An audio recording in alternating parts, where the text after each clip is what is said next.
Hello and welcome to another #DiscoverLC live stream. Now, this is part of our virtual online event that is happening all over the next week, all up until Sunday. So if you are looking for a certain course or a certain aspect of our college life, then have a look at our timetable. But right now, we are doing our Access to HE. So we've got a couple of different access courses available. And we've got our Access to HE, which is higher education, you probably clear that up, team available to sort of answer questions and talk all things access. So if you have any access course related questions, make sure to start popping them in the comments and we'll get to them as soon as we can. But before we get to those questions, let me introduce you to the team that we have today. And we've got 5 wonderful ladies to talk all things access. So first up, I want to introduce you to is Amy. Hiya, Amy. Hi there. So I'm one of the biology lecturers on Access to HE, and I'm also program lead for the GCSE pathway, which is a full-time GCSE program to help people get onto the Access to HE courses. Amazing. Thank you very much, Amy. And next up, we have Anne. Hiya, Anne.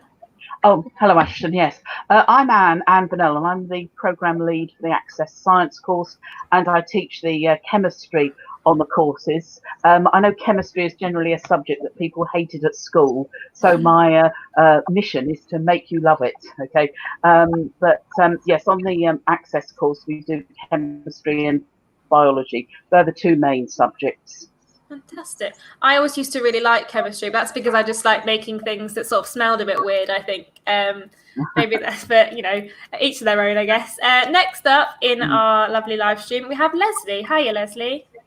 Hi, my name's Leslie Ackland. I'm the Programme Area Manager for Access to Higher Education programmes across the college.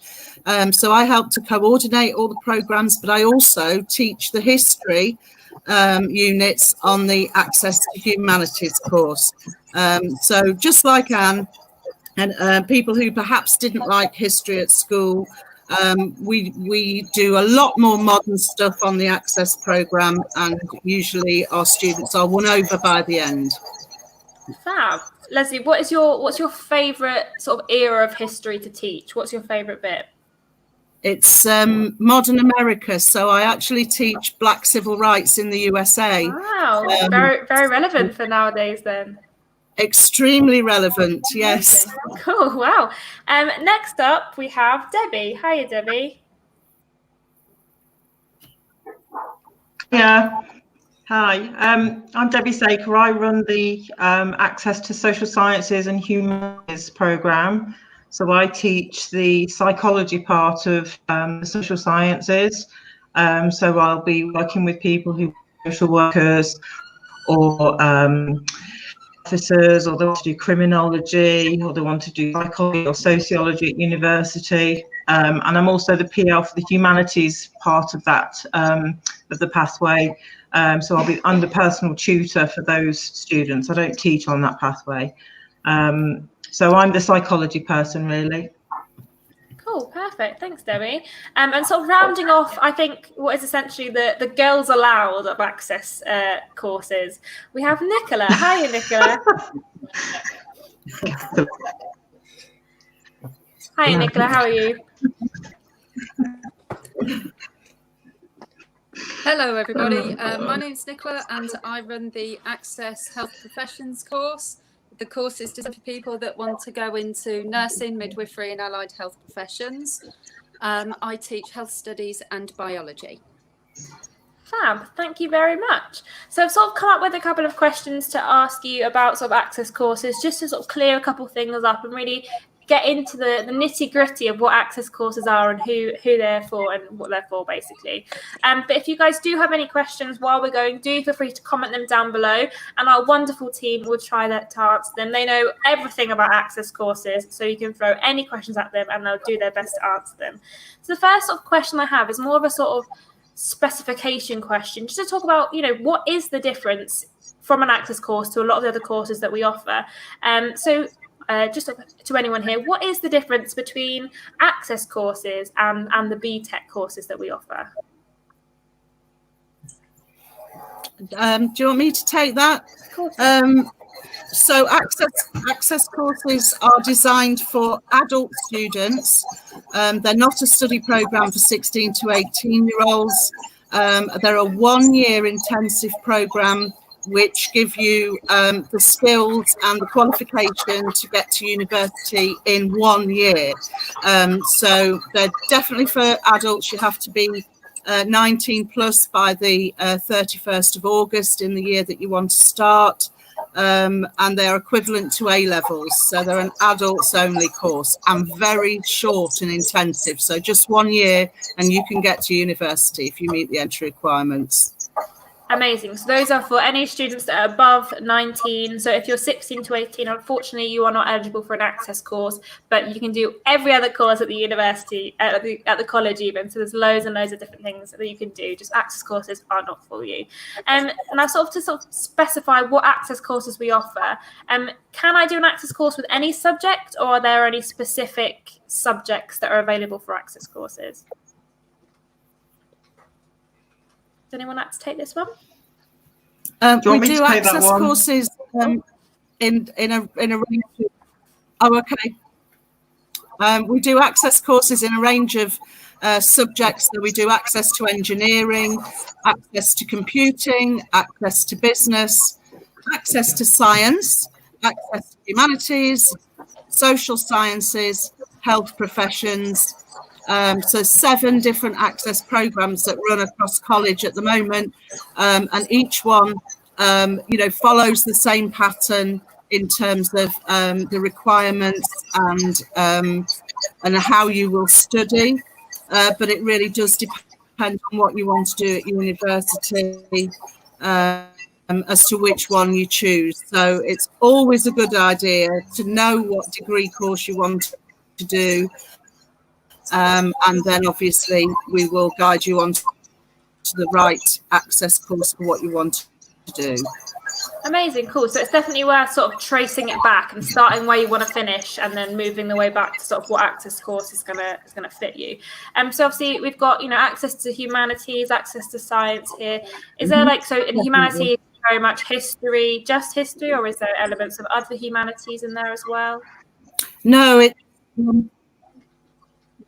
we do history, we do English literature, and we do geography as the main subjects. You would do more units in history and English, but there are some really exciting geography units in there as well. And we also, and this is common across all the access programs, we do academic study skills with you to help you to prepare for university in terms of your academic writing, your preparation for exams, presentation skills, etc. So lots of support to help you feel like you'd be ready for the next step at university. Fantastic. And obviously, Anne, you teach sort of the chemistry and the biology side of access science, but is there, a little bit more to the access science course as well? Is there physics on there, or is it just mainly biology and chemistry? No, there's no physics on our course. It is chemistry and biology. They are the main subjects, but we also do some maths, some statistics, and a scientific project. But as Leslie said, there are also the study skills and a unit in English, which helps develop the students' writing skills as well. But essentially, though, it is mainly sort of chemistry and biology. Because that's really what a lot of our students want. They're the subjects they need to study to go on to university. We get a lot of people going on to things like biomedical science, or doing pure chemistry or pure biology, but also for a lot of the more vocational side of things like audiology and physiotherapy and radiography. We find those subjects are generally sufficient. Cool. So there is sort of a lot of, progression from those courses, and it does really set you up to go into the higher education sector, which is really cool. And sort of a more specific question that I think a lot of students would be thinking, are there any very external exams or any exams that you need to pass the courses, or is it more coursework based? Like what kind of thing is the assessment criteria of this one? I think that probably depends upon the access. Shall I take that one yourself? But I'll just say something about science, Debbie, if that's okay. I think for science, yeah, of course, yeah. You need to have at your fingertips, so to speak, and you need to know more how to apply those. So, sometimes we do have, tests in certain areas, because, if I said to someone, what's the formula for sodium sulfate? Well, anyone could look that up on the internet, but I think to progress in science, you need to be able to work out how you can work out that formula for yourself. So, there are some areas we do have tests in, but in others there is the coursework, the assignment, and we also have some practical assessments as well. Fantastic. And Debbie, did you want to add anything to that? Yeah, I just wanted to kind of reiterate that one of the things that Access courses do really well, they prepare students to be students at university in terms of studies. Yes, we do some internal exams, very small class tests that really are just designed to learn how to revise, learn some effective revision skills, have the experience of sitting the exam, and also we'll do some reflection on how that exam actually went and what they'd learn from that experience to take forward into university. Many of the students, for example, who go and do psychology will sit a lot of exams in psychology. So we try and take away a bit of that kind of anxiety, fear and exam phobia by preparing for it, talking about it, looking at exam skills and revision skills and how the process actually works.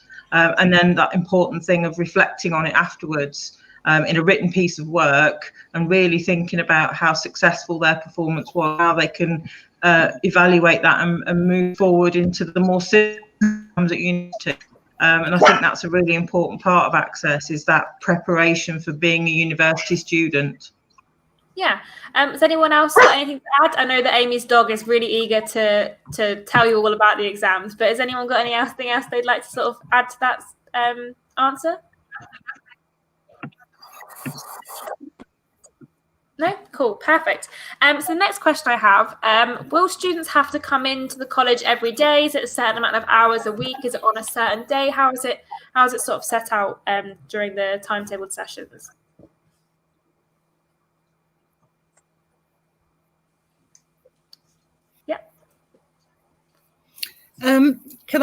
If I can take that one, if that's all right.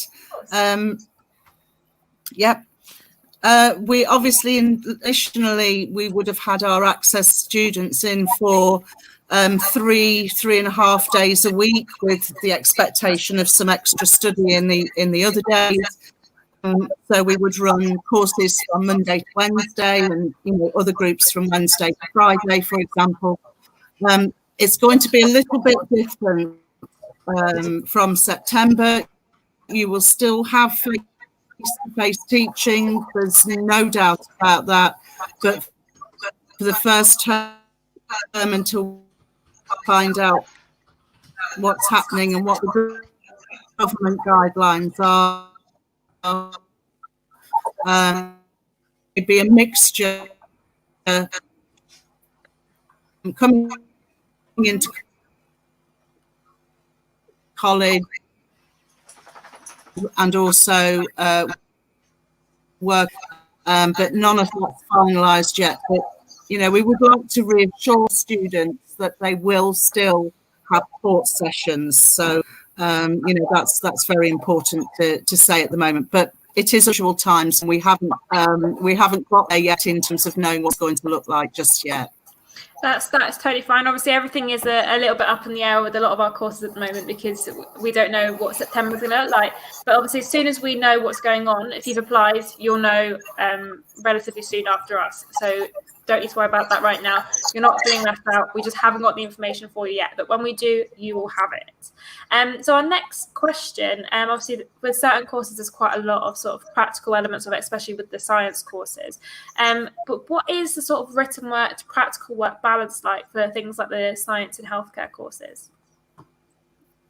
Well, in science, we do a whole unit that's called a practical scientific project, where students are given the outline of a particular sort of project area, and they're involved in planning the work and in designing an experiment, so choosing the equipment and the apparatus that they would have to use, also then carrying out the experimental work, writing it up as a scientific report, and then carrying out an evaluation of the data, drawing conclusions.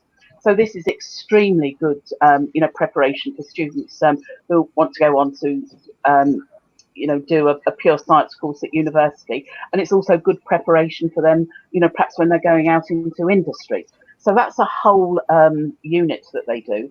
But amongst the other sort of chemistry and biology units, there will be, say in normal times, there've been, practicals probably in either subject, say, once a week or once a fortnight, because I think students, in science learn best by seeing and, carrying out the experiment. But there are a number of experiments that they have to do as part of the course. So I think there's obviously more written work than practical work. But within the time that, we have to carry out the course, I think we do a fair amount of practical, because it is such an important part of science. And we also spend quite a bit of time emphasising the health and safety aspects of all of the practicals that we do. Fantastic, cool. So I know that Nicola is back. I know we're having some technical issues. Can you hear me? Oh yes, sorry, my fault. Amazing, totally fine. You are in charge of like the healthcare course, aren't you? Access to healthcare. Yes. Is there sort of a lot of practical work on the healthcare course as well, or is it sort of a mix of written and practical? It is a mix, but we also do quite a lot of dissections, and it is quite health specific. In one of the units that we do on skeleton and muscles, we cover things like manual handling and the correct movement of people, and that's in line with current legislation, and it's in the healthcare context. So I work in that. I've just done my training again in that field. I'm out doing my bit at the moment, and so I can deliver material that's relevant to different health scenarios. So yes, there is a practical element, but in the science there's also the dissections where we use halal meat, and it is lamb and chicken, and so we try and make it as accessible to as many people as possible, but of course dissections aren't compulsory. Fantastic, cool. So with courses being preparing you for sort of higher education and that kind of thing, is there work experience or placement opportunities within the course, or is it something you recommend getting but it's not part of the course? Can I say something? Yeah. For a lot of our access to science students who want to go on to university to do things like radiography, pharmacy, physiotherapy, audiology, optometry, then it's often a requirement of the university that the students have done some work experience. And I have known in the past that students have been turned down by a particular university because they haven't got the relevant work experience. But it's something they have to arrange themselves. It's not something that we can arrange for them or that they can do. It doesn't sort of, if you like, count as being part of the course. And I recommend that, wherever possible, students try and get this work experience sorted before the access course starts. And I have known students sometimes where they've done work experience, and it's simply, it's led them to the conclusion that that is no longer the course that they want to do. So I think it is very useful if they can do something like that, just to confirm that they are going to be following the right career path. Cool, fantastic, thank you. So next question I have, I think Leslie was saying earlier that it's easier Can to I say... add to that, Ashton, please? Oh yeah, of course you can. Sorry, Debbie. Sorry, I just wanted to add that for students who want to do social work, quite a few of the universities do require kind of work experience as a worker, obviously, but in the field where social workers are active. So that might be in care or schools or probation hostels or anything that kind where social workers are involved. And also in a similar way, those students who want to be teachers, primary teachers, It's quite useful to get some classroom experience, going into the local primary school and reading to the children, or supporting the school with practical activities, etc. It's all good experience and looks good on your UCAS applicant for when you apply for university. Fantastic, thank you. Is there anything anyone else would like to add? I'm sorry that I so interrupted there. Oh, I think you've muted yourself, Nicola. Yeah, with the work experience thing, it is also obviously really important in care. And we don't do your DBS because you won't be having a placement with us, but you will need to have something to talk about with your interview, because there are always interviews for health placements at university. And so in order to have something interesting to say at your interview, and to, as Dr. Ann said, to know that you are actually on the right course in the first place, your practical experience is really important. Oh, thank you so much. So moving on to the next question that we had, Leslie did mention this earlier on as something it's easier to say courses that you can't do rather than courses that you can do going into higher education.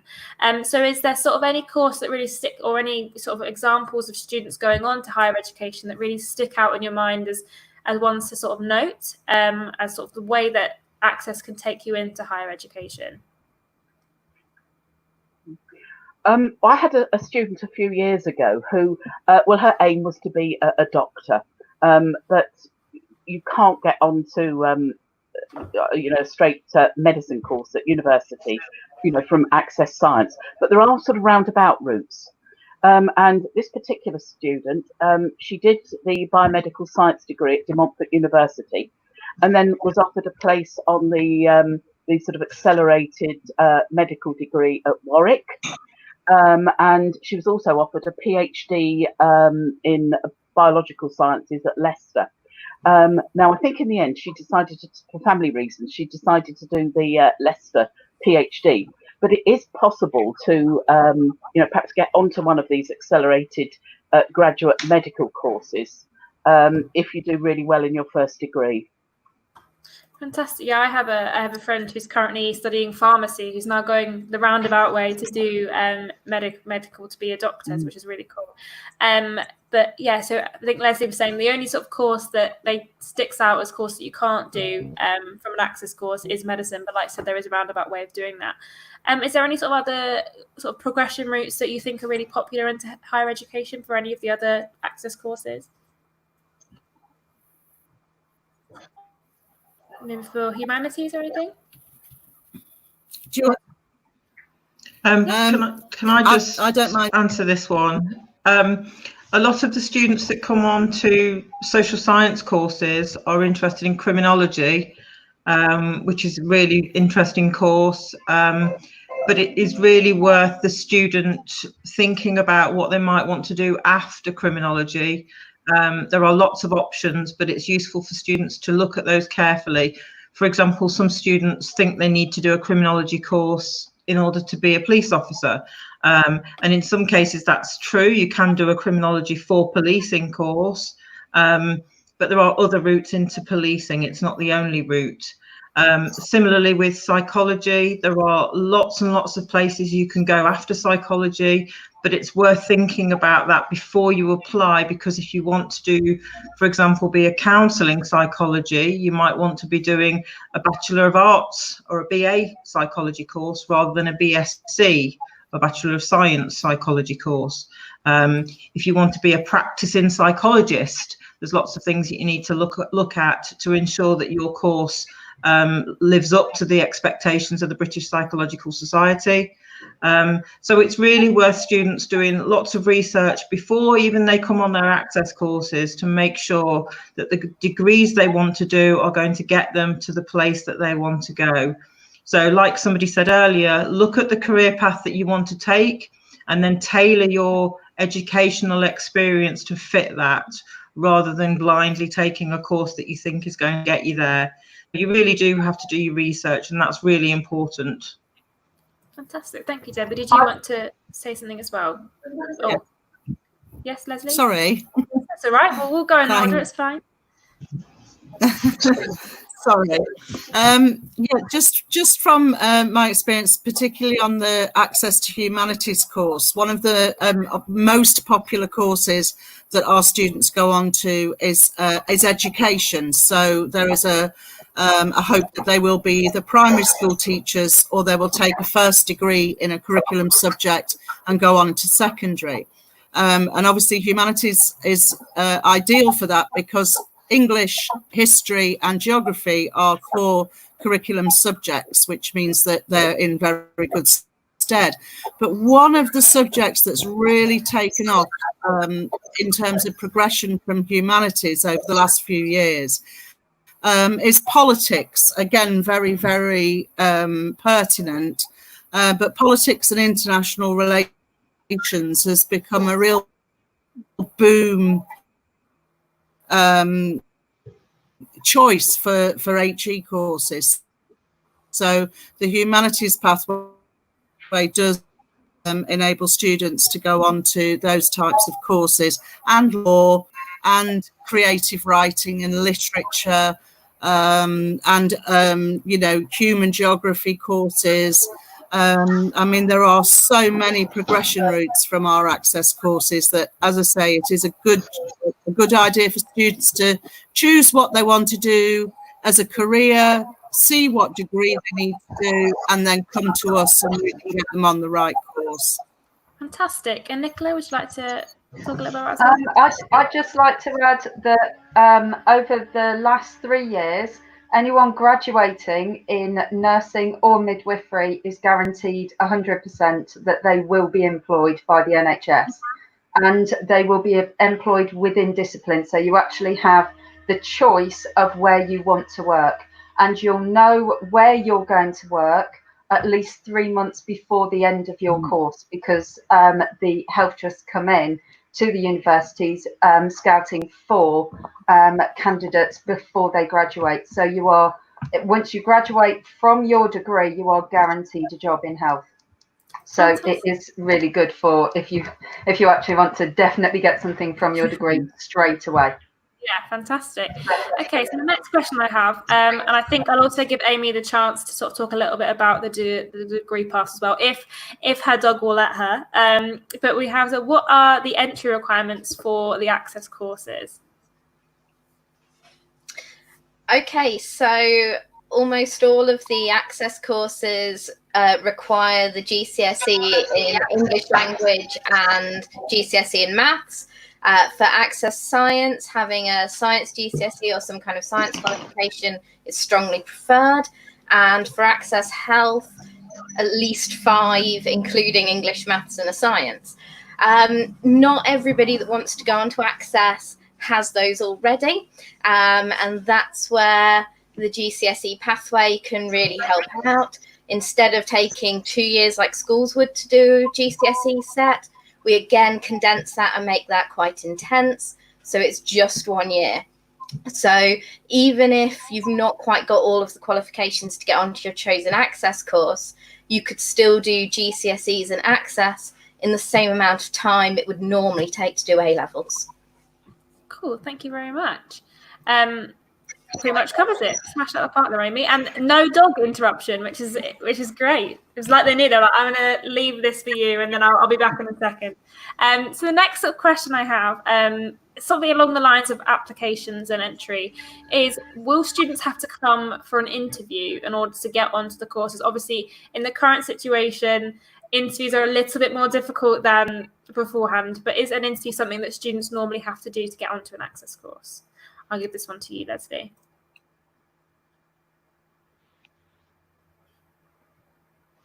Oh, I think you are muted, Leslie. Sorry.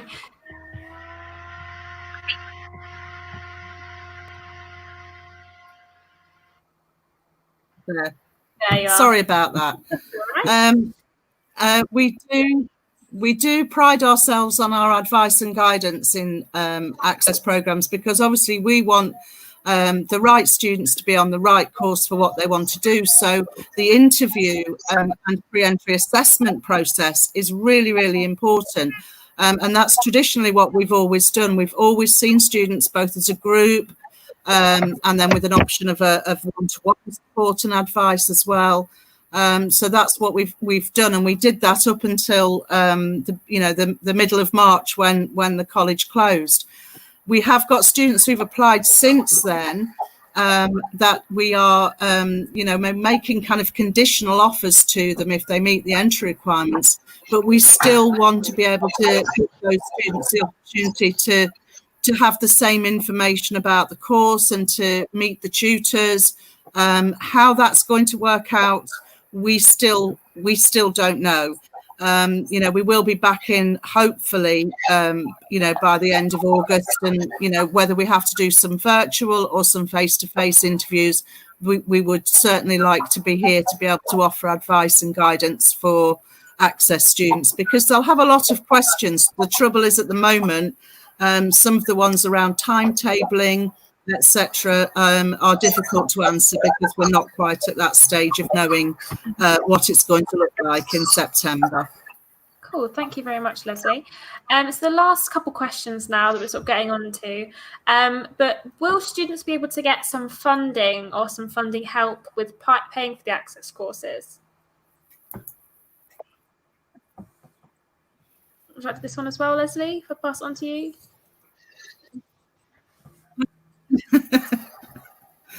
Thanks.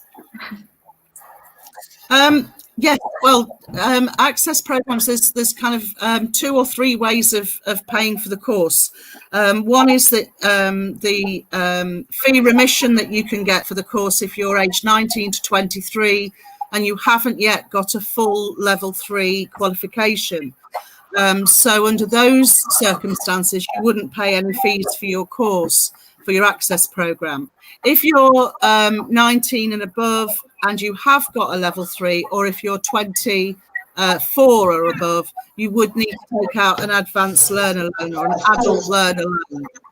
And that loan will cover the cost of the fees on the Access program.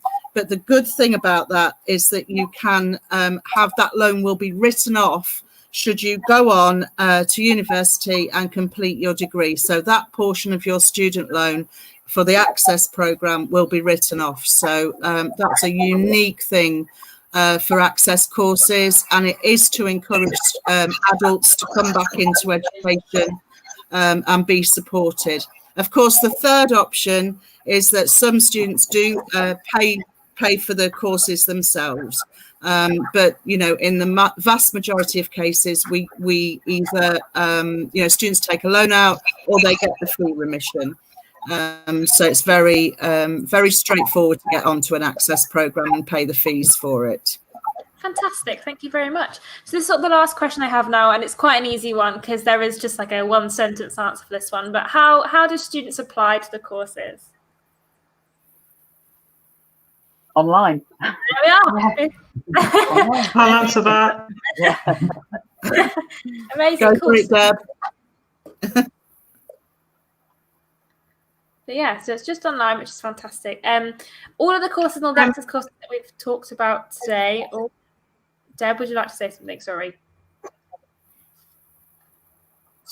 No, I'm going to say exactly the same as what everyone else had said, which is go onto the Leicester College website, click for a course, and you're away. And please tell us as much as you can in your personal statement part of that form about what it is you want to do after you've done your course, because that helps us to make sure you get on the right course. Can I just add to that as well? Particularly for my course, can you please put down all of your qualifications? People have a temptation just to put down the highest qualification that they've actually got. But particularly for midwifery, for example, at DMU, they won't take you unless you've got 6 GCSEs and 2 Bs, and one of those Bs has to be in science for midwifery. So if you just put down, oh, it's all right, I've got a degree in media studies or something like that, you will be turned down. So please put all of your GCSE or equivalent qualifications down, or your BTEC level 2s. Perfect. Cool. Thank you very much. So that's all the time we've got. But thank you guys so much for joining us. It's been really informative, and I hope that those watching at home have been able to get some of their questions answered. If there's any questions that you sort of come up with after the end of the stream, or if you're watching this back a little bit later on and we're no longer live, do just send us a message on our link on our Instagram or our Facebook, and we'll try to answer them. Or alternatively, email us at info@leicestercollege.ac.uk, or just have a look on the website. There's loads and loads of information on the website. But for now, we'll say goodbye, and we'll hopefully see you in September or near about September. Obviously, we're all hoping for September, but who knows? But thank you so much for watching. So it's a goodbye from us. Bye. Bye.